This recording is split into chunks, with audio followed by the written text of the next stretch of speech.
Welcome to another episode of Down the Barrel Podcast with Jimmy and Dino. And sometimes Jared. Down the Barrel Podcast is brought to you by the Minnesota Deer Hunters Association and Wolf.Report. Wolf.Report, a platform dedicated to elevating the voices of Minnesota hunters, trappers, and outdoor enthusiasts. Join us in advocating for responsible wolf management in Minnesota. Share your reports, photos, and stories, and together we will ensure that they are seen by all. The Minnesota Deer Hunters Association, protecting the future of deer and deer hunting through habitat, education, advocacy, and legislation. All right, welcome back to Down the Barrel. Tonight we are here with Matt Upgren, self-described wood tick from northern Minnesota. Mm-hmm. I love it. Yeah, what's that about, Matt? Yeah, no, it's well, anyone growing up in northern Minnesota, it's kind of hard to get away from that. But I sort of lean into it and embrace it. Yeah, it fits, I think. Right, for sure. So northern Minnesota, it says big woods whitetail. So what kind of the general area you're at? Yeah, Elkonian. Yeah, so.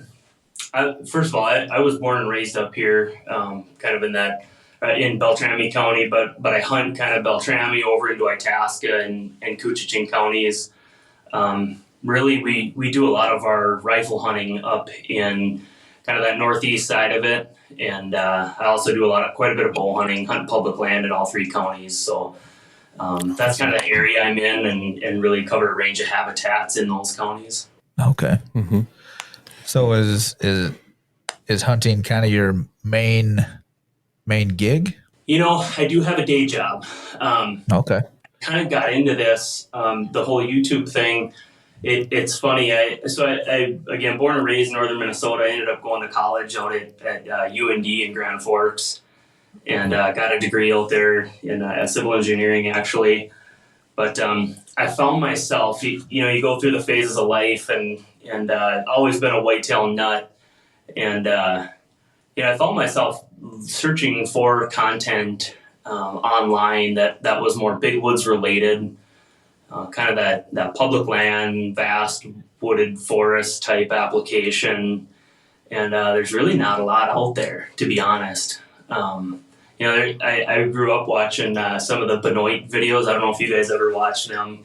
And I found myself watching it just because of the terrain they hunt is really similar. They're out in the East Coast area, but they're trackers, And so I searched and searched, and got married, had kids, and I find myself looking for more content, big woods related, and I was so ate up with it and so into it myself. I thought, well, why don't I just create my own YouTube channel, and get into this, and so that's kind of what led me here today, or how I got here today, I guess. Yeah. So what year did you start your YouTube channel? That was in, January of 2022. So a couple, 2-3 years ago now. Okay. And that's called Northern Forest Whitetail, correct? Yep, that's correct. All right. Yeah, it looks like you've got quite a few subscribers, just a hair over Down the Barrel. Oh gosh, yeah. I mean, just a hair. But no, I watched a few of the videos, and what I think is cool is, like you said, it's public land. There's not too many YouTubers hunting videos out there where it's public land. Mm-hmm. It's a lot of private stuff, and so I think that's really unique for what you do. Yeah, I really like the kind of do-it-yourself videos you make, like the crimper and whatnot. That was pretty cool. Yeah. So for folks listening, I built a DIY roller crimper, ATV roller crimper. Yeah, I've kind of dabbled in a range of things. So the bulk of the hunting I do is public land hunting, whether that be with my bow or a rifle. But I do own a little bit of private land. My wife and I, we saved our nickels and pennies and were able to buy a 20-acre piece. So I do dabble in a little bit of food plotting as well. And yeah, I've tried a number of things. I'm glad you saw the roller crimper video. I was kind of proud of that. I still have it. Yeah. It works great. And she held up. Yeah, no doubt. Nice. Yeah, I was looking at your food plot videos. They look pretty dang good. Thanks. Yeah, it's that's been a little bit of a journey. I actually just put out a video recently about the cereal grains, how I lean more and more on, planting cereal grains like winter rye and forage oats and things like that. I started out in this thinking that, I'm going to be the brassica guy. That's what I see the Drury's doing, and all these guys in Iowa and Missouri, and, it's going to be unbelievable. And I got a rude awakening, with my sandy soils here where I'm at. The organic matter content is 2.1%, which is pretty low from last year's soil test. pH was okay at about 5.9, a little low, but there's only so much you can do, and we don't get that rain in August. So I find myself really leaning more on those cereal grains, the winter rye. I mean, the stuff is just, it's just a bulletproof food plot. The deer get weight on it with browse pressure. It grows easy. If I can get it to grow, anybody can, right? So it's been fun though. So when did you see the deer really start to hit it hard this year? Where I'm at with our little piece of private land, I really start to see really what I would call kind of a parabolic growth rate of use into late August into early September, where the deer just really flock to it.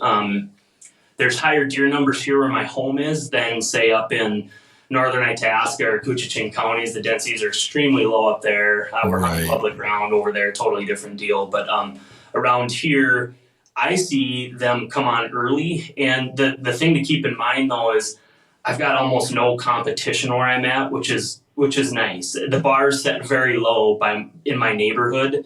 If I had a guy with a soybean, if there's a quarter acre or a quarter section of soybeans next to me, they probably wouldn't be hitting the rye as much in late August, right? And so it's kind of nice because I'm really kind of the only show in town, so it's easier for folks in our situation. You don't need, your standard of attraction is lower than someone who's in heavy ag country or surrounded by food plot competition. Right. Because I noticed, on the food plots that we're around, they just really started to heavily hit that in the last month. Yeah. Well, we don't have a ton of egg, but we have some. Yeah, we have some, and then the food plots, that we have, they've been, like you said, more or less the last month or so. Right, hitting them really hard. Yep. Yeah. Now we got the real cold setting in, so we got about an inch of snow on the ground where I'm at here, and I think I saw about 19 degrees out there when I looked at one point today. So once my oats and rye get covered up with the snow like this and real bitter cold, they tend to move out of my area and abandon my plot. Really? That's guys, if they've got I don't know what you guys have, but like turnip plots or different, they're corn or soybeans. Well, that's where probably all the deer are headed towards, I'm guessing. Yeah, I know our plots have kind of a good mixture of beans. It seemed like they hit the beans early because there was no beans left about a month ago when we were out there. And I know there's some oats and there's some wheat, I'm assuming, or winter rye, and a lot of turnips. And they started hitting those just about, 2 weeks ago? Yeah, they've been hitting them pretty hard the last couple of weeks. Yep. But we just got our first snow really last night. Yeah, we had 2 inches. Yeah. Yeah, something like that. So, So how's this season been going for you, Matt? You get out for, I'm assuming you got out for archery. I don't know if you got out for firearms at all. Yeah. It was a good year for myself. I was able to connect on a pretty nice 8-pointer. It was with my bow. So it was the week of, I guess it'd be that week before the firearms season here in Minnesota. And I had been out a little bit in the early season, didn't see a whole lot. I had a couple of nice ones on camera, but nothing during the daytime. So the early season kind of came and went. We do some duck hunting in October out in North Dakota, and then I transitioned fully to whitetails. But I'd been out a few times and things were kind of quiet. But then all of a sudden that week of, it was like November 2nd or 3rd, I want to say, and things really started popping that week before gun season, at least where I'm at. And I had a couple of the better bucks that I know of were both daylighted. And that was kind of my cue to kind of get in action there. And I think it was my second or third sit, I was able to connect on a good 8-pointer this year. Great buck. It was actually a buck that I didn't have any history with. I actually went in there thinking I'd see a different one or hoping I would, but this new one just showed up, and sometimes it works that way. We're just out of nowhere that week first week in November. Just a solid 8-point, a beautiful buck. I was really happy to take it. Just showed up a couple days before, and I connected with him on the private property here this year. So nice. So do you predominantly hunt for antlers, or are you a meat hunter too sometimes? Oh yeah, both. I don't take it to the extreme that some guys do, the antler hunting. I mean, I'd be lying if I told you guys I didn't like shooting big bucks. I certainly think we all want to shoot the big one at the end of the day, but right. No, I'm probably somewhere in the middle, I suppose. I mean, especially, we really look forward to getting up at our deer camp, kind of further east. And it's a really cool traditional kind of deer camp off grid, no electricity. It's about a 3-mile ATV ride in on logging roads to get back to the shack. Oh, wow. Nice. We do that every year annually, our deer camp, and we really look forward to that. Up there, you get anything on the meat pole by the crackling campfire and it's a trophy, So up there, we're not too picky. And that sounds fun. My wife will tell you the freezer we better have a deer in the freezer by the end of the year. So I might start out a little pickier in the season, but by the end of it, boy, we need venison for the year. So yeah, that's right. That's the way to be. So how was deer camp up in the Northeast this year? Yeah, it was good. It's funny. So during the summertime, we'll run cameras up there. We'll get them all kind of late summer and then even early pre-rut, and they were really slow. I mean, to the point where we were getting really concerned. And even through like the whole month of October, we'd check them, and really nothing on camera. So I know in like the real extreme eastern parts of the Arrowhead region, I mean, those poor guys are suffering with even lower deer numbers than we are, guys and gals. And so we were kind of getting worried that, is that kind of getting to the western edge of the Arrowhead region now? And, it was about that first week in November, and darned if we didn't get quite a few bucks on camera. They were small. In fact, the vast majority were yearling bucks, 1.5 olds. There's a couple that we figured were older than 1.5 old. But really encouraging to see the younger bucks. And our takeaway, we talk about it at camp up there on the campfire, and all we can figure is most of the buck fawns made it last winter from the easy winter. Mm-hmm. So that may have brought in a lot of 1.5 old bucks into the fall this year. And so that was encouraging. One guy in our camp shot a buck, and we believe it was a 1.5 old buck. But, I was tagged out. And then my dad and brother were up there as well, and we all saw bucks. Everyone in camp did, but they were yearlings, and so we didn't shoot many, but it was encouraging to see the numbers of little bucks, anyways. Right. Yeah.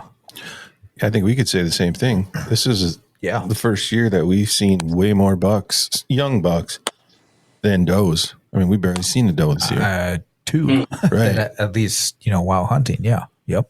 Yeah.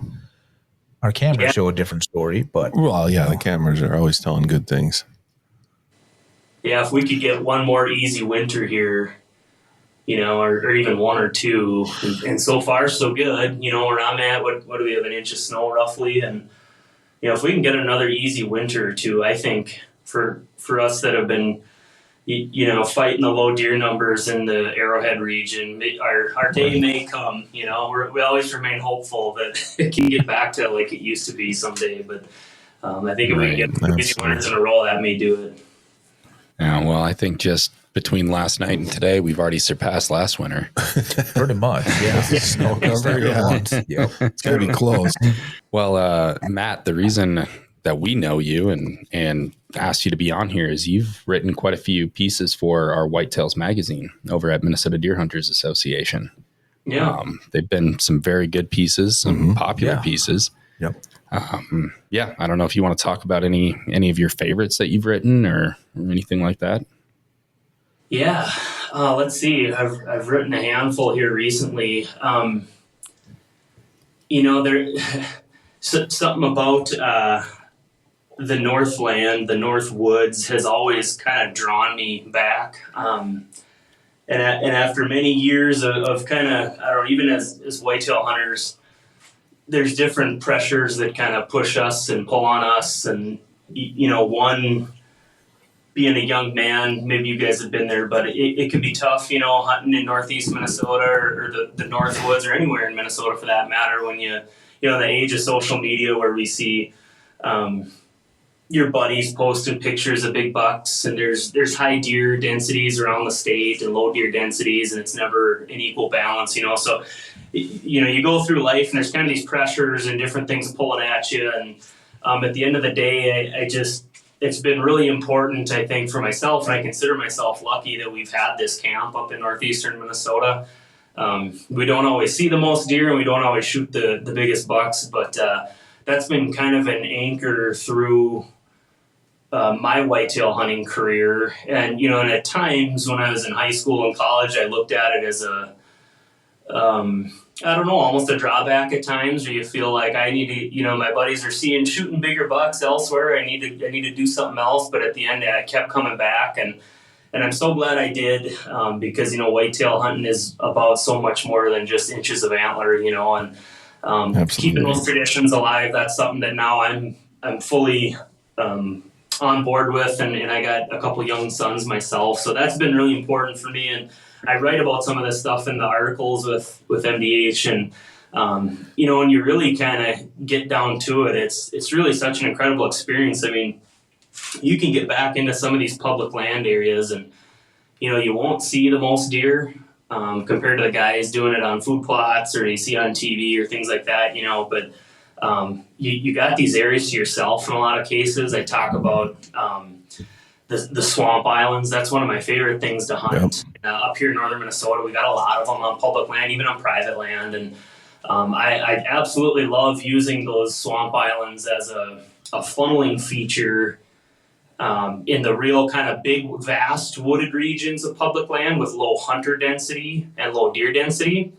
They're a funneling feature, between I use the examples of there's a lot of logging clear cuts, right? Say a 3, 4, 5-year-old logging cut that's full of rubs or droppings or trails, maybe separated by a swamp and then going into another clear cut over here. That's the kind of stuff we're looking for on public land. And then that swamp island can just create that stepping stone to get from clear cut to clear cut. I call them doe zones. You can call them anything you want. Just areas of deer activity. And so it's a funneling feature in those low deer density areas, and then even in the more heavily hunted areas, like closer to home here where there's real high hunter pressure and more urban or populated areas, they act as that refuge and safety for mature bucks. A lot of humans don't want to go to them. So I've written articles about the swamp islands, and I talk about, barriers to access to other hunters, and there'll probably come a day where I can't get out to some of these spots, but right now, as long as I got good health and Lord willing, I'll keep getting out to them. But that's one of my favorite things to do on public land is get out on those swamp islands, especially when they're adjacent to some sort of draw for the deer. Again, in those more populated areas with humans and deer densities, it might be a private ag field over here on the private land, but I'm back on the public.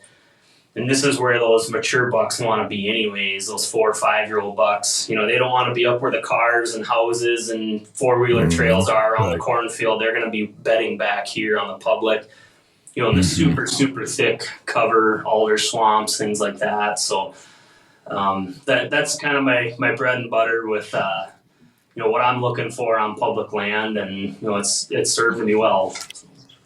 Right. So when you're hitting those swamp islands and those hard to get spots, what are you carrying on your back for a stand? Or have you been switched to a saddle? If the public land allows it, the stand will already be there overnight. I know some areas like walk-in or different, depends on the designation of the public land. You can't leave stuff out overnight, but I would be using a hang-on in those instances where you got to pack it in. But I bring a lot of gearing with me. I feel like it's too much, and every year I say I'm going to cut down on it, but it seems like I can't get that pack any smaller. But, when you're hiking in, I don't know, 3/4 of a mile in the dark. I sweat profusely. So I don't know if it's just me or if everyone has this problem. Oh, no. But so I got everything in a big pack on my back, and I got my bow or my rifle, and we're going in long underwear or maybe, or else I'll have like a shell, like a bib shell kind of a thing if there's snow or wet grass you're walking through. But so I got all my clothes on my back in a pack, and seat cushion, everything. So I'm going in pretty heavy on those hunts. And do you sit all day? I used to do more of that. This year I did not do one. Well, I take that back. The day I shot my buck, I was going to be an all-day sit, but I ended up shooting it a couple hours before dark. But I don't do it as much as I used to, but I used to do it quite a bit. It just gets to be a lot, and I do always try to sit through that 1 p.m. hour. I'll go dark till 1 p.m. because I've gotten some of my biggest daylight buck photos at that noon and 12:30 time frame. Really? First week of November. Yeah, I know. Actually, speaking of sweating, I mean, I get 30 yards from the truck and I'm sweating. I gotta start carrying my clothes on my back and really just go with my BVDs and boots is what I'm thinking from now on. Dean gets one foot out of his bed and grabs his second donut and is sweating. I sweat just put my socks on. Oh gosh, True story. That is true. I'm not lying. So. You hunt all aspects. What do you prefer? Do you prefer bow hunting or rifle? Muzzleloader? Boy, that's a good question. I never pondered that. Or is it more just opportunity? What, when you have the time? All of the above. Yeah, all the above. Yeah. I'll never give up rifle hunting. It seems like some guys kind of graduate into bow only or whatever. You watch some of the guys on the outdoor channel, but I don't think that'll ever be me. I love rifle hunting, and at our camp up there, I just, there's something about it, knowing you can make a clean and quick kill with that rifle. And you can with your bow too. It's just, you got to have them within 30 yards, Right. I'd say all the above, but bow and rifle being my two favorite. Oh. Yeah. What's your go-to caliber? I am shooting a 270 now, and I actually, Boy, I almost made a video on this, but the last year I was like, I need to upgrade my rifle. And so I did a total deep dive into calibers and ballistics. And I was like, for northern Minnesota, how far are we really shooting? 150 yards in the woods, maybe. I was like, I need to get a 30-06. And so I had my heart set on a 30-06. I was going to buy, CVA got into the centerfire rifle game recently. Yeah. And they built an incredible model, the Cascade. If you guys are interested, or anyone listening is thinking about upgrading your rifle, look into the Cascade. For the dollars, it's an incredible value. The Bergara barrels and just everything. And I bought one. So I was going to go 30-06. And because I was like, well, it's a little larger diameter. It'll punch a little bigger hole through the deer and bleed them all faster. They should tip over sooner. And then as I got sort of mired into this whole ballistics research topic online and YouTube videos and internet, I really started looking into more of the performance of the bullet. And guys are talking about how those lead slugs can fragment, and we've experienced that where there's certain bullet brands where that lead will almost want to explode, seemingly. So then I got kind of hooked on this concept of copper. And I don't know if this is a controversial topic. We don't have to go here or not. But I'll just say I got convinced through my research that copper was a good way to go for ballistics reasons, not for save the planet reasons, but maybe for that too. I don't know. But the weight retention of the slug, it's almost 100%, meaning the slug holds together way better. And the ballistics of these copper bullets have improved dramatically in the last 10 years. So there's some pretty much all the brands out there now making copper bullets are making bullets that mushroom properly and consistently. with the plastic tip. It drives it back and the pedals open up. So I got really into this, and I'm like, okay, well, I want to shoot copper. But the thing with shooting copper bullets is you need speed in order to get full functionality and deployment to that copper slug. So that tipped me back to the 270. It's a long-winded way of why I picked my 270 caliber. But so anyways, that 270, you're going to keep your muzzle velocity a little bit higher, and then your downrange velocity a little bit higher, just a little bit, than 30-06. And we can have some fun with the banter too. I know you're either a 30-06 guy or you're a 270 guy, and each guy thinks they're right, But I went through the whole circle, of like 30-06 and back to 270. Right. And then for a while, I even detoured into like one of the Magnum cartridges. I was looking at the 7mm Rem Mag, and now they're making all these really cool, fancy new cartridges like the 7 PRC, and there's a 28 Nosler. And I was thinking, oh, maybe I'll go out west. And I thought, no, if I go out west, I'm going to get an out west gun, or maybe I'll get a 28 Ackley improved or something for that. But I want a northern Minnesota deer gun that I'm going to shoot 200, 250 yards with. And I came all the way back full circle to the 270 for the reasons I stated. But and I bought it in that CVA Cascade, and I absolutely love it. Incredible gun. So. Yeah, no, it really is. We have a couple of them in stock at our store, and we do. Yeah, I mean, it's a good looking gun. It's got that adjustable comb and everything. The long range hunter does on that. Yeah. It's a beautiful gun. Yep. But yeah, copper ammo is something as well for the length of pull. You can shorten or lengthen your length of pull, and I'm a short statured guy. I'm a little sawed-off Swede, and so I took that spacer out of the butt pad, and so it fits me really well. Yeah. But yeah, no, I'm glad you brought up copper ammunition. That's something we haven't really talked about. No, we haven't. And yeah, you brought up some great points, both in performance and then the kind of environmental, ecological reasons to switch to copper as well. And MDHA is fully in support of copper ammunition if that is the ammunition you choose for you. We are not in support of switching to full copper until it is widely available and affordable, because you are paying a pretty penny to get up to that. I can only imagine. Yeah. Well, no, and that's good to know, and I think that's the right way to do it. And I think the more they improve the ballistics of copper, the more it comes. I think there will be natural gravitation towards an adoption of, just for, if nothing else, those ballistics reasons. Yep, absolutely. And you bring up 270, and then going out west hunting and whatnot. Well, that 270 is a hell of a round to be able. You've got different grains that you can get, and I know a lot of guys that in Minnesota they'll hunt with the 130 or 150 grain, but then you go out west, they're going to be pushing 180. And more with it. So that 270, it's a good caliber for that. Sure. Yeah. That's why I still stick with it. So that way, one of these days, if I ever do get out west, which probably won't happen. But if I do, that's another reason why I've stuck with the 270 as well. So. Yeah. Well, I've never even shot a 270, but I'm going with the 30-06. Okay. I own two of them. I love them. I love them. Love them to death. But I also do some elk hunting out west. So. Right. My dad hunts with a 30-06 up at our camp, and every time he shoots a deer, they don't go far. I mean, right. Yep. Yeah, that's what my old man shoots too, is a 30-06. I don't think I've ever known him to shoot anything else. Yeah. Mm-hmm. Oh, don't you shoot the 7mm? A 7mm Remington mag is what I shoot, Yep.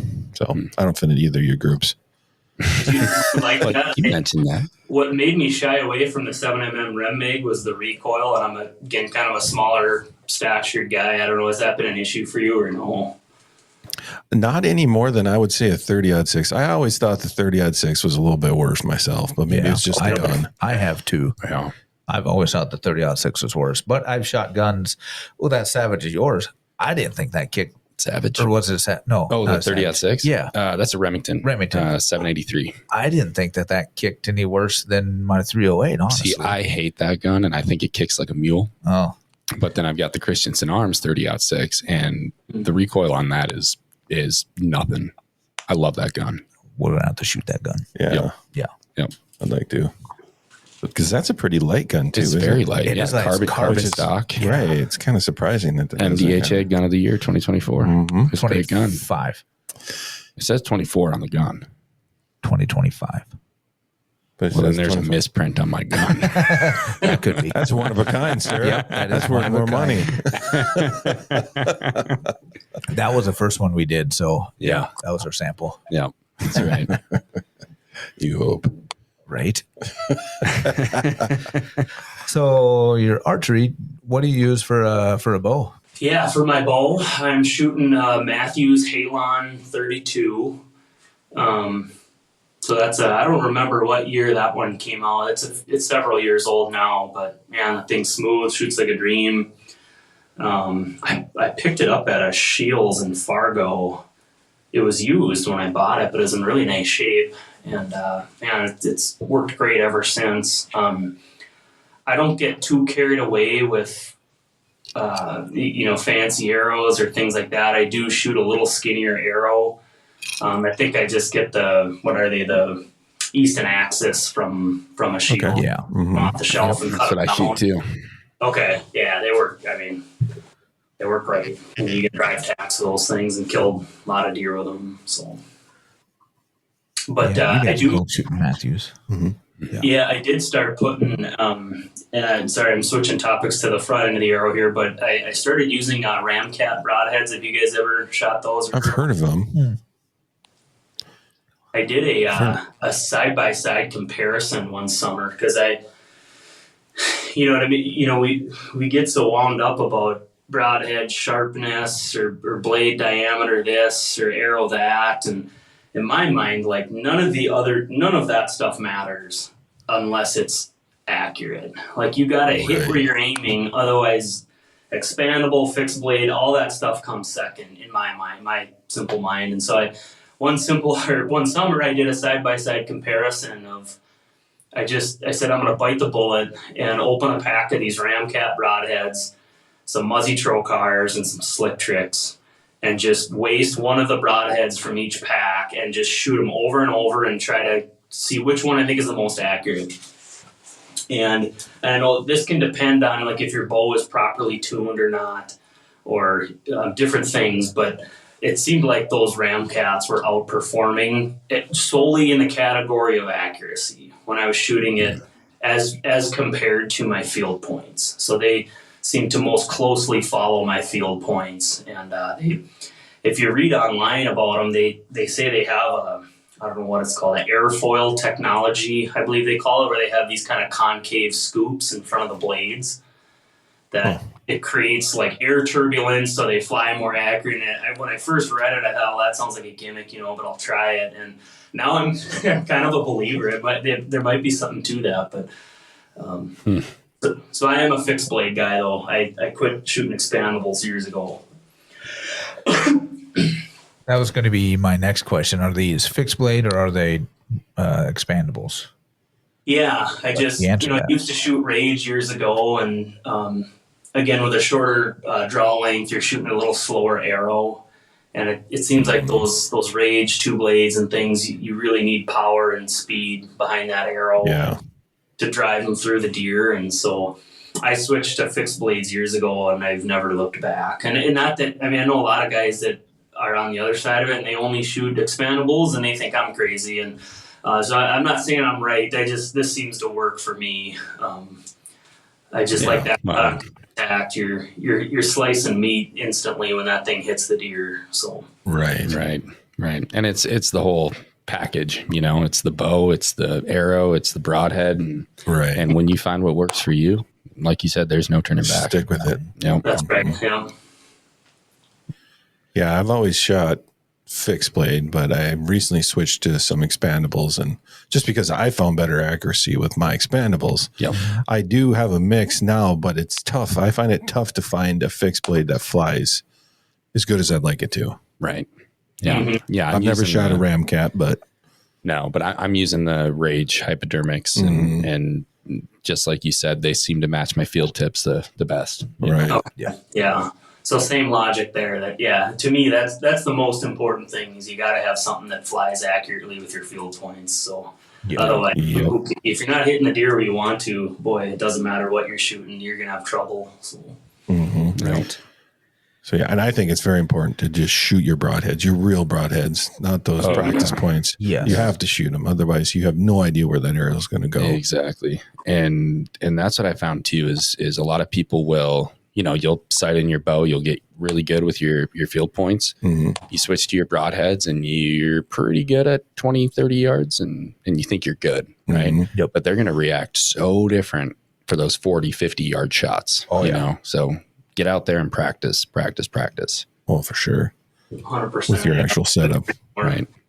Crawl up in a deer stand on the edge of your yard. If you can, tip up a ladder stand or something to practice out of. That's important too.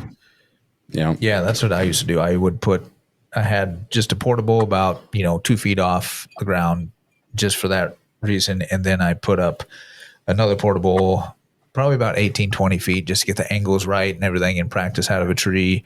And then when I got my saddle, same thing, 2 feet off the ground, and then I would climb up, close to where my normal hunting would be, 8 feet, 12 to, that 12 to 15. That's just as far as I can go in my tree without cutting a whole bunch of branches.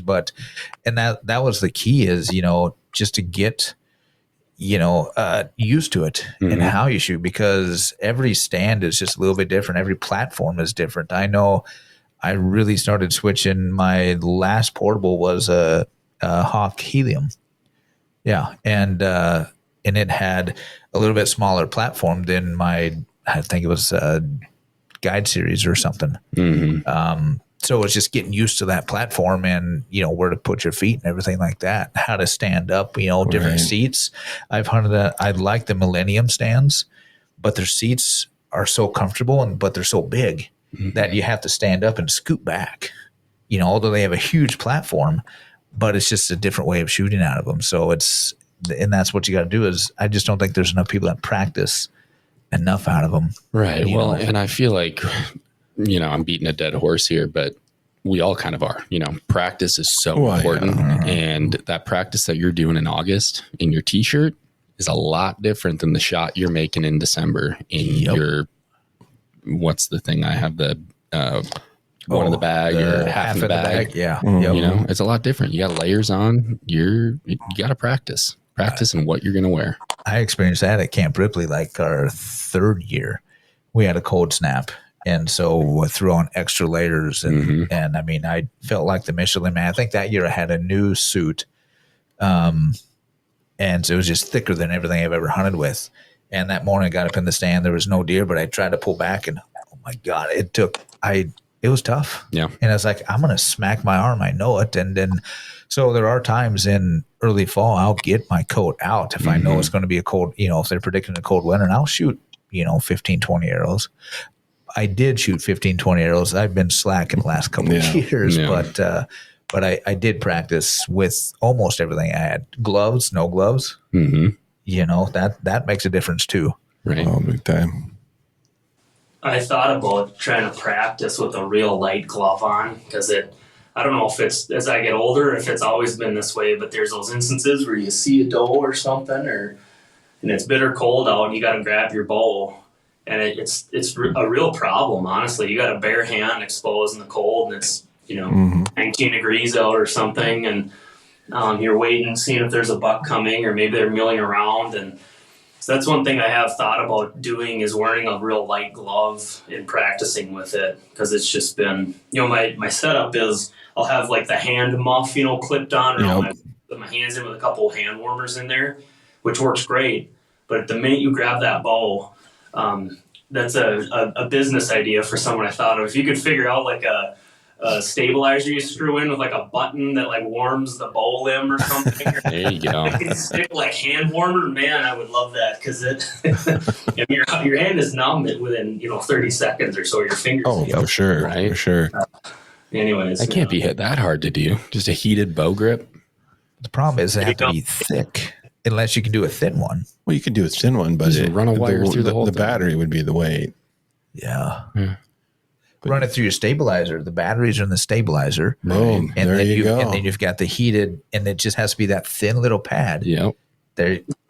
Yep. it'd be like, Boom. There you go. like the heated handlebars on your wheeler, you just press the Right. something like that on the end of the stabilizer. Yeah. There you guys go.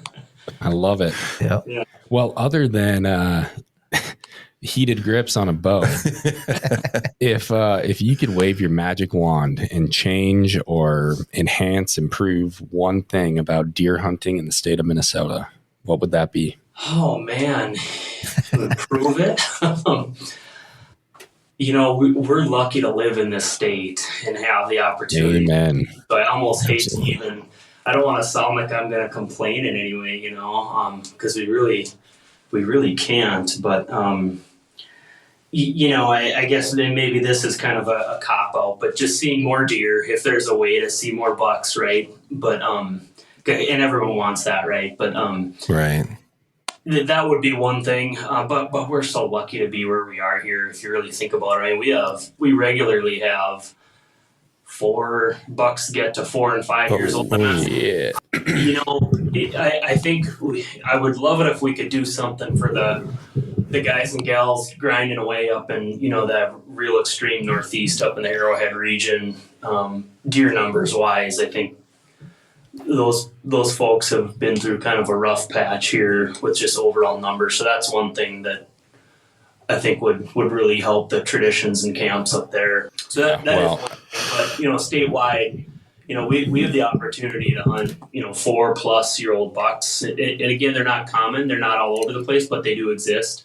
You go to like a Pennsylvania or a Michigan, and those hunters over there are in a whole different ball game where they're really small parcel size, really high hunter numbers. I mean, those they're hunting, 2 and maybe 3-year-old bucks in general. Whereas here in Minnesota, we have the top of our age triangle is much taller than that, and so I'm really grateful for that. But up in that extreme Northeast, that's if there's one thing that's where I think we need some attention and focus. Yeah. What do you think could be done up there to improve their deer herd numbers? And maybe it's controversial, but and I don't know where you guys want to go with this, but maybe a few less wolves. And I don't know if I dare say that, but I just said it. But oh, you can say it. You can say okay. it. I am so offended, Matt. It's one of these, kind of emotional topics that is. It's kind of divisive, unfortunately. But unfortunately, in my mind, we should be following the science, and that is that the wolves have recovered. We're past the recovery goal, and they should be managed, and certainly not eradicated. Nobody's calling for that. Right. But managed responsibly, and I think they can be, and I think that would help. I know that winters are still a very big player. When you get winter severity indexes over 100, it doesn't matter if there's wolves or not, deer are dying, and in some cases up like along north Lake Superior there, it's, way into the upper hundreds, the winter severity index. So that's going to kill deer no matter what. But I think the wolf topic is something that has to be addressed. Is it political and controversial? Yeah, but we're all adults, and I think we can all handle it. Mm-hmm. We need to for the sake of those hunters up there. Yeah, well, Matt, that was probably the best answer I could have hoped for. I couldn't have said it better myself, and I love that you talked about how truly blessed we are to live in the state of Minnesota and have Minnesota deer hunting. I mean, I've done most of my big game hunting out in Colorado, and it was all lottery, and you have to enter this lottery and wait a couple months and fingers crossed that you get to hunt this year. And we're still a state where you can walk into your local gas station, buy a tag over the counter, go out and party hunt, and we are very fortunate here. And if you get online to any of these so-called deer hunting groups, it's a lot of negativity, and I love that you don't subscribe to that negativity, because we are very fortunate. And is there more we could be doing, especially in that northeast corner of the state? Absolutely. And I think you hit the nail on the head. We need some more nice light winters for the deer, but we also need wolf management back in the state of Minnesota. Right. And I think that's responsible wolf management, and that's something that we've always advocated for, and we're going to continue to advocate for, and it's not going to be solved overnight, but we're going to keep working hard. Absolutely. No, I appreciate that. Yeah, I know you guys have been putting in a lot of work towards that, and yeah. No, that's just it. And you touch on a lot of negativity online and things, and I scratch my head sometimes and wonder why do we do that to ourselves, as hunters? And exactly. That's right. Anyways, but you got to try to stay positive and you can focus on all the bad, but yeah, just like we said, I mean, we are lucky here. I've gotten to meet people from out east, and they would die to have what we have for whitetail opportunities here in Minnesota. So, and like you say, party hunting. I mean, that's another really unique thing that I know a lot of people that have taken advantage of that, and a lot of the camps up in north central, northeastern Minnesota. That's a dyed in the wool tradition of helping each other and hunting together, and right. An important part of that whole deer camp culture up here. So. Yeah, I agree 100%. So, what do you feel about another controversial issue is CWD? Yeah, CWD. Boy, I don't like it. I sure hope it doesn't. I guess I could assume that. I don't want to catch it. All right. Yeah, we're laughing about it, but it's very concerning. Yeah. And we had that positive not far a couple of years ago on wild deer. And then in part of one of the areas I hunt, they actually have the mandatory testing now for rifle season. And I think that's good. I was really pleased to see that, when we did get a couple of positives, and I guess I can't speak for southern, like southeastern Minnesota. You guys probably know more about this than I do, but I was happy that we didn't go in and try to completely eradicate the deer in the entire county. And I mean, that would have been utterly devastating for so many people. Yes, I think it's been a pretty measured and reasonable response. And since we've had that positive a couple of years ago, I think this would be the second or third full year of mandatory testing. There hasn't been another single positive up north here. So in my mind, it was a measured and reasonable response to the CWD threat. And, we didn't eliminate the entire population as a result of it. But no, I take it very seriously. And it's one of those things, what do you do about it? And I've mauled that. Right. Different states have taken different approaches, and I don't know that there is no easy answer. Deer managers are in a little bit of a tough spot. On one hand, you want to take a strong stance and project, authority on the topic, like we're really doing something about it and we're taking charge. But if you go too far, everybody gets upset that you're killing too many deer, so they're in a tough spot. But I would say it is a tough spot. From what I've seen, it seems like a pretty reasonable response thus far.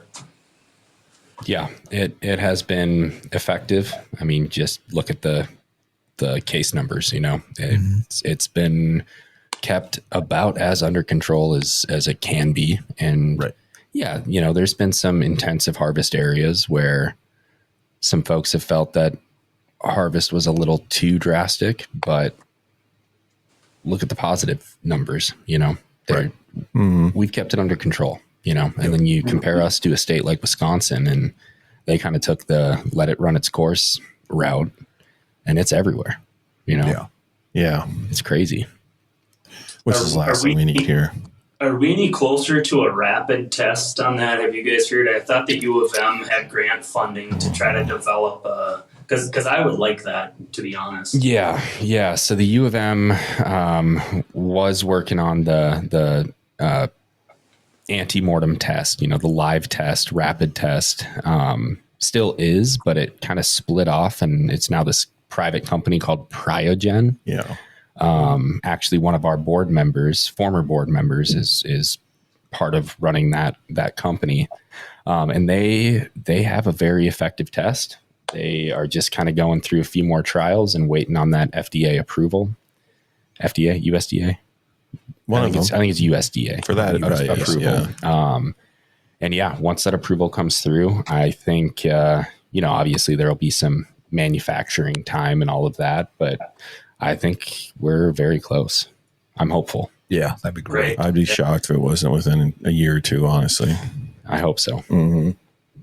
That's great. Yeah. No, we eat a lot of venison throughout the year, and it would be nice if you could test your deer. It'd be a peace of mind thing.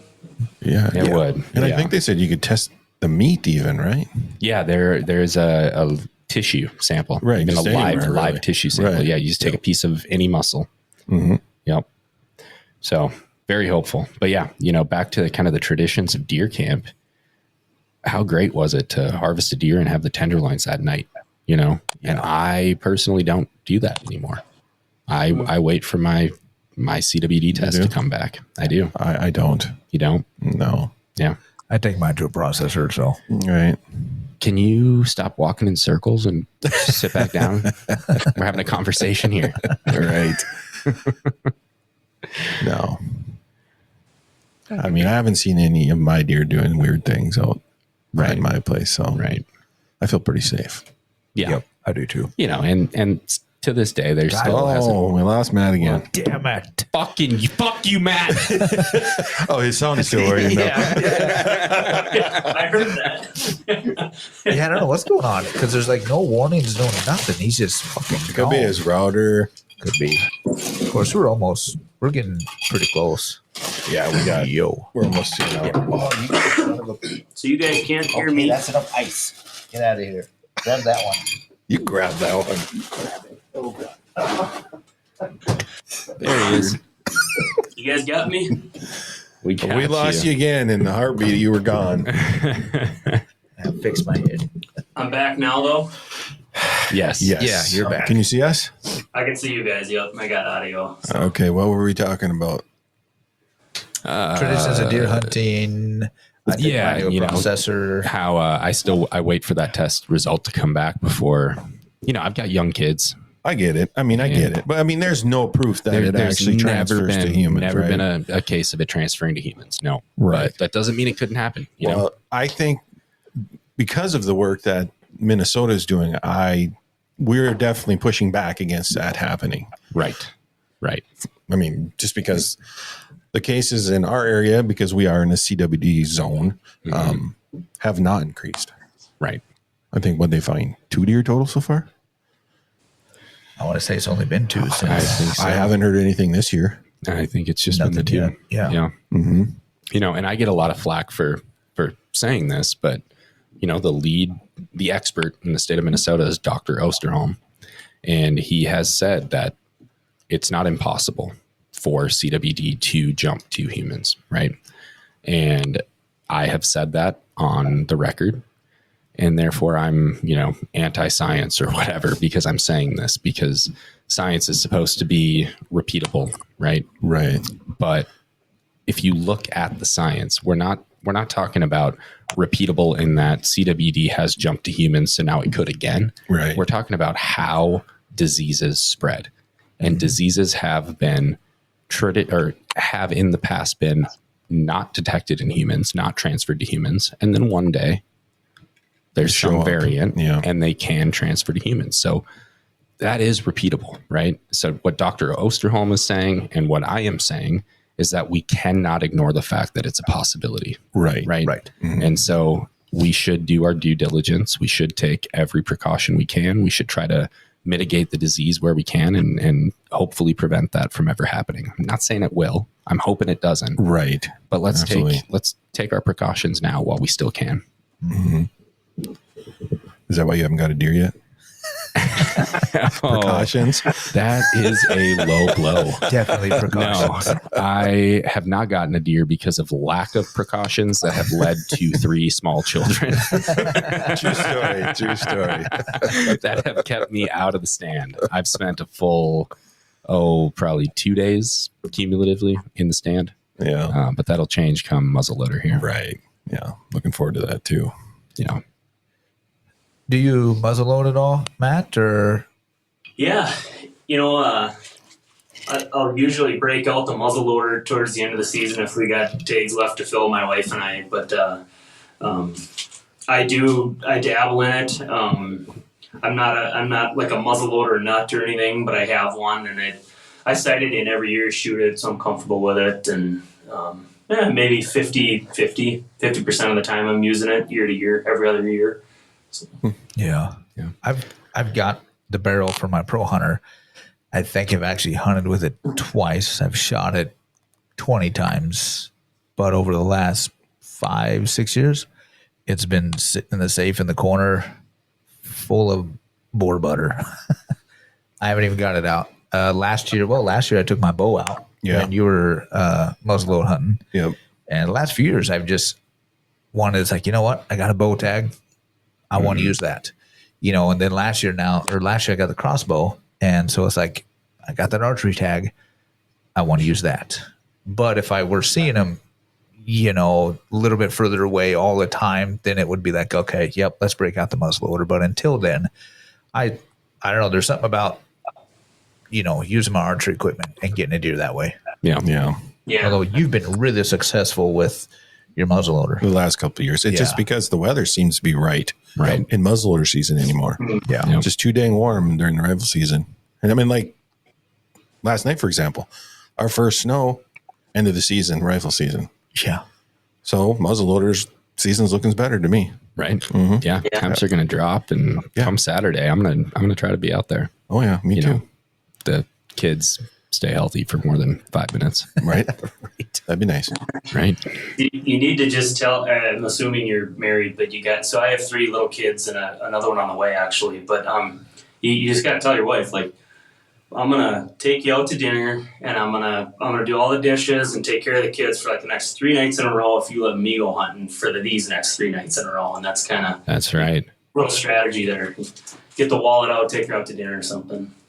There you go. Yeah, Jared. Either that, or you can write him a letter that tells him that he can give his wife, and it'd be perfect. Yeah. Matt says I need to do this. Or just, you know what, Matt, just send me like a Google Calendar invite for a super important meeting that I cannot miss. It's a 3-day conference at Upgren Studios.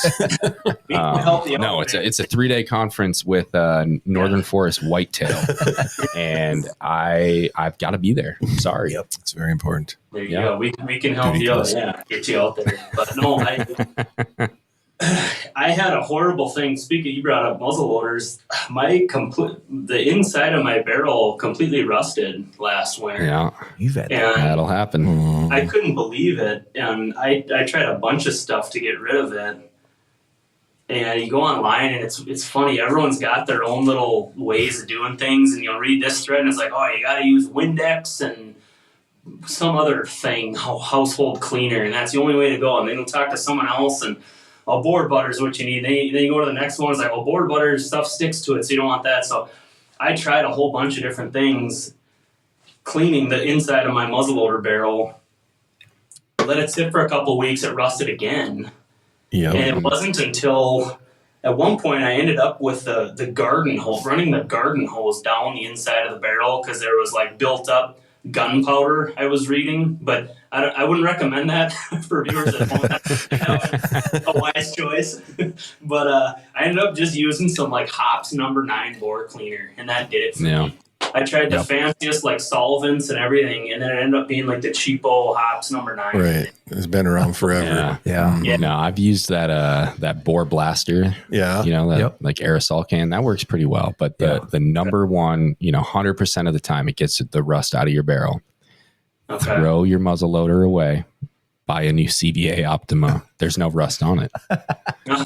I'm going to check that out when I get home because I have the same gun. This entire episode is turning into an advertisement for CVA. Right. Because that's the same gun I have is CVA. Yeah. I bet I know a guy that can, hook you up with a CVA. That's right. We got them in stock. Right. I think I bought the last camo though. So we just got the black. Yeah, we just got the black right now. The others were out of stock the other day. That's because everybody threw their rusty one out and bought a new one. Right. I've had to do that. Yeah, he has. I forget to clean them for a year at a time after I hunt with them. And I pay for it. CVA doesn't rust as bad as that other one did, though. Yeah. No. Yeah, but I'll find out when I look at it. I bought an old Thompson Center. I don't think they even make those anymore, do they? They do not. Thompson Center went out of business. Was it just before COVID or right at COVID? Who bought them? Yeah, somebody just bought them. Well, right now, No, Smith & Wesson. Smith & Wesson. Yep. Yeah. Because Okay. the last compass, the TC compass that I had in stock was stamped Smith & Wesson on it. And then, so Smith & Wesson bought them when they closed down, kept all their stuff. But now there's a exec from Smith & Wesson that's trying to bring them back. So you see a few things here and there. Last I heard, they wanted to be back in stock or at least a few models by 2024 fall season, but I haven't seen a whole lot yet. So I've seen gun cases. That's what I've seen. Yeah, I guess that's a start. Yeah. So hopefully coming, sometime in 2025. So you think they'll make more barrels for them? They still have a bunch of barrels. See, the funny thing is they had all this old stock. Oh. So I think that's what they were going to try They to. had that whole video. They were going to try to push all that old stock out, but I don't know what all happened. And they were taking it back to wherever the original plant was as well. So it's pretty cool. I'm hoping, because I have Thompson Center Pro Hunter. And I've got the 50 cal barrel and the 270. So that's my single shot. That's pretty much what I prefer to hunt with. So I'm looking forward to them coming back. But we shall see. That'd be handy. Yeah. Well, we should probably wrap this up with Matt here. I do have one final question. Curious what you think the role of conservation organizations, hunting organizations plays in this sport, this tradition that we all love, and if you are a member of any. Yeah. I end up, when I do, or my memberships are with more of the waterfall related groups. Not that I probably should be with other more whitetail related, but I think that, as far as conservation in the state goes, I think we've done a very good job. There's a lot of work yet to do.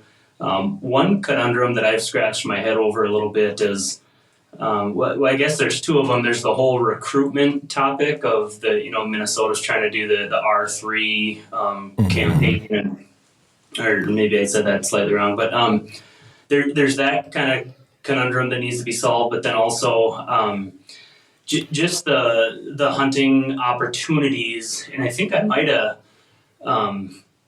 gotten somewhere on it. As far as we keep hearing that hunter numbers are down. We're struggling to recruit. License sales are going down, whether that be waterfall or whitetails. And then you go on the public lands and it's like the busiest they've ever been. Or it's like I see more people, it seems like, than ever. And I've always scratched my head and thought, what's going on here? And part of it might be, a generation ago, my dad and some of my buddies' dads, like in West Central Minnesota and Otter Tail County, they'll tell stories about how, back in the day, you could hunt anybody's property. Like if Farmer Joe down the road had an 80 with some hay fields, we all as kids growing up, in the whatever it would have been the 60s or 70s, you could go hunt that hay field and he didn't care. And I think that's changed now. Everything's posted really tight, and I'm guilty of that. I post my land. So to me, I think that's part of what's going on, why our public lands feel as crowded as they've ever been, but yet we keep hearing that hunting is in decline. So that might be what's going on there. It's just overall loss of access. So that's a tough mountain to climb. I mean, how do you solve that? You don't want everything to be public. I like private land ownership. I think that's important. Right. And so that's a tough hill to climb there. And then with the recruitment topic, just really keeping it focused, less on the bragging board, less on the inches of antler, less on the social media in the individual, and more on the deer camp culture and ethos. And I think that's how you bring new hunters into the fold and keep them there, is when there's a fraternity and a culture of it that you're a part of, versus this is me on Facebook with my huge buck, And again, I'm guilty of all these things that I'm talking about, but this is just kind of what rattles around in my head, about how we try to solve some of the big topics we're faced with. So, Yeah. Yeah, and I think some of the social media hate has really probably turned a lot of people off and have allowed the non-hunters to grow more and more, because it seems like sometimes we're our own worst enemies when it comes to, I mean, I see people post, and they say, hey, this isn't my biggest buck. It's a nice 8-point basket 8, and they're proud of it. And then you get people that congratulate them, and then you get people that just tear them down. Apart. Yeah. That's why we don't have big bucks in Minnesota. That's why it's all you meat hunters. And it's like, why do we do that to each other? I mean, I saw one the other day that was a guy with the young guy, biggest smile on his face, and he's got a little fork, horn. But he said, this is my 3rd year hunting. Finally got my first buck. Could not be happier. And he just got shredded in the comments. And it's like, what have we become? And if that's who we want to be as the hunting community, we're doomed. Yeah. Absolutely. We are here to love this pastime, love this tradition, this sport, to lift each other up and celebrate each other's, personal bests or firsts or whatever. Absolutely. And that's where deer camp comes in, 100%. I have learned more about my grandpa, my dad, whoever, my uncles at deer camp than I would have ever learned had we not been at deer camp together, Yeah. We all know how stories come out at deer camp that would never otherwise be talked about. Right. And that's what it's all about. And I don't care if you're out there shooting the spike or you're out there, shooting the biggest buck that's ever walked this planet. If that's what makes you happy, shoot it. And I think maybe that's a big part of it. People just, with all the social media and hunting shows now, it just became about the end game and not the hunting anymore, because hunting was so much more when I was a kid. It was deer camps and groups and, like you said, fraternity. And I think we lost some of that along the way. I think so. Yeah, no, you guys are spot on. That's how I feel too. And so how do we stop that, and build people up and encouraging youth getting into the sport and staying in the sport. And the thing of it is even with, I know some guys will complain about, Minnesota needs to move their rifle season off the peak rut. And, or there's all these things we could complain about, but it's like, but even still with the seasons we got, you can still target old age class bucks here pretty much around the whole state, I think. I mean, if you're someone who's that hardcore and you really want to be into it that hard, you can do that, and there's opportunities for you, but yet there's also opportunities for the kid with his dad who wants to shoot the fork horn. And so it's a great mix of what we have right now. Right. Well, and like what we did, we took our kids to youth camp. Right. We did deer camp the old way, during youth season. So that was really cool for them to do and for us to experience. And, we didn't see hide nor hair of anything for 2 days hunting. But nor should you. Right. Right. And the kids still had a blast. They did. They weren't really I didn't sense any discouragement. No, we had the campfires. We had fun. They shot guns at targets. We ate good food. We told funny stories. They thought it was a hoot. Yeah. And then we got lucky. And the Saturday, they all tagged out within a few hours of each other. We moved spots. And so it worked out great. So that's something that they're always going to remember. So we're going to try to make that a keep tradition. Doing that. And all 3 of the boys that hunted this year went to MDHA's forkhorn camp. Absolutely. 2 of them went 2 years, and then 1 was a first year. So that was pretty cool. That's excellent. Yeah, I love that. That camp is so important. Growing up, even duck hunting and with my cousins is what made it so special. You look forward to a little kid, knowing your buddies and your friends were going to be there versus just the adults. And I liked what you said too about getting to know your grandpa better at camp. I never thought of that, but that's so true. Deer camp, duck camp, you hear stories, you're up late around the campfire telling stories, and it builds family bonds, and it, we're all saying the same thing here, but it is that important, I think. So. Yep, exactly. Yeah, we need more of it. For sure. Yep. It seems that has kind of gone by the wayside with technology, social media, and our kids are big into technology, but you know what? We still make it a point to try to get them hunting as much as possible, get them out in the woods, fishing, everything, doing whatever they can. But there's times that, they're kids. They're going to want to be on their device. They're on their phone. And that's just the way it is. You got to pick your battles. I mean, I was just hunting with my dad this past weekend. He's 60. And I kept looking over at him in the blind, and he was on Facebook the whole time, so it's not just the kids. Right. And Joe, I'm calling you out. All right. Get off the Facebook. He might have been texting us. Yeah, he might have been texting us. He very well could have, Well, Matt, thank you so much for joining us. Yeah. I would encourage everyone to check out Northern Forest Whitetail. There's some great videos on there. You'll learn something for sure. Oh, yeah. Yeah. Hey, I appreciate it. Yeah, it was fun just shooting the bull with you guys a little bit, and enjoyed it. Absolutely. Yeah, look forward to some more of your articles for sure. Yeah, right. Then maybe we'll have to do this again late spring, early summer, or maybe actually before next season, just to kind of see how your food plots went and anything you saw over the winter or anything like that, kind of what you're gearing up to for even next fall. Which swamp island I should put my stand on. Right. GPS coordinates. Yes. I've always wanted to hunt those swamp islands. I knew they were a good spot. Right. Yeah. I'm in. Let's do it. Look me up. We'll make it happen. Oh, for sure. You can count on it. Yeah, that'd be cool. Well, good luck to you the rest of the season. Absolutely. And we look forward to more videos. Yeah. Awesome. Thanks, Matt. Thanks a lot, Matt. Yeah, good Have luck a good night. Appreciate it, buddy. Later. See ya. Minnesota Deer Hunters Association has been building our hunting and conservation legacy over the past 40 plus years through habitat, education, advocacy, and legislation in Minnesota for Minnesota. The Minnesota Deer Hunters Association and Wolf Report proudly sponsor this podcast. However, please note that the opinions, topics, and guests featured may not necessarily align with the views, beliefs, goals, or missions of our sponsors.